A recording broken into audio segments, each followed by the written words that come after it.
சேலம் அம்மாப்பேட்டை பகுதியைச் சேர்ந்த ஆதரவற்ற 2 சிறுமிகளை அதே பகுதியைச் சேர்ந்த இருவர் பல மாதங்களாக பாலியல் பலாத்காரம் செய்த அதிர்ச்சிகர சம்பவம் தற்போது வெளிச்சத்திற்கு வந்துள்ளது.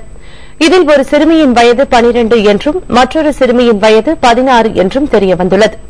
தாய் தந்தையரின் ஆதரவை இழந்த இந்த இரு சிறுமிகளும் தங்களது பாட்டியுடன் அம்மாப்பேட்டையில் வசித்து வந்துள்ளனர். பின்னர் பாட்டி இறந்துவிட தனித்து விடப்பட்ட சிறுமிகள் இருவரும் சேலம் பேருந்து நிலைய பகுதிகளில் சுற்றித் திரிந்துள்ளதாக கூறப்படுகிறது. தனது வீட்டில் வீட்டு வேலை செய்யுமாறும் தேவையான உதவிகளை செய்வதாகவும் கூறி அவர்கள் இருவரையும் அதே பகுதியைச் சேர்ந்த நாகசாமி என்பவர் அழைத்துச் சென்றுள்ளார். அங்கு அவர்களை நாகசாமி தொடர்ந்து பாலியல் பலாத்காரம் செய்ததாக தகவல் வெளியாகியுள்ளது.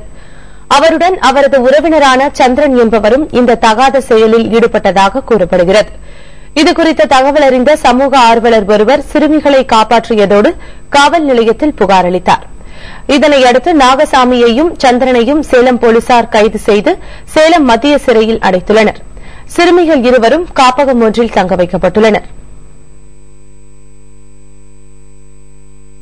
இதற்கிடையே புதுக்கோட்டை மாவட்டத்தில் 7 வயது சிறுமிக்கு பாலியல் தொந்தரவு கொடுத்ததாக படகு மெக்கானிக் ஒருவர் சிறையில் அடைக்கப்பட்டுள்ளார்.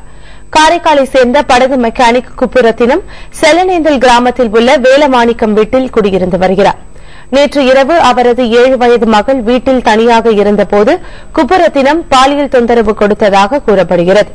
இது தொடர்பாக சிறுமியின் தந்தை ஜெகதாப்பட்டினம் போலீசில் கொடுத்த புகாரின் பேரில் குப்புரத்தினம் கைது செய்யப்பட்டு நீதிமன்றத்தில் ஆஜர்படுத்தப்பட்டு சிறையில் அடைக்கப்பட்டார்.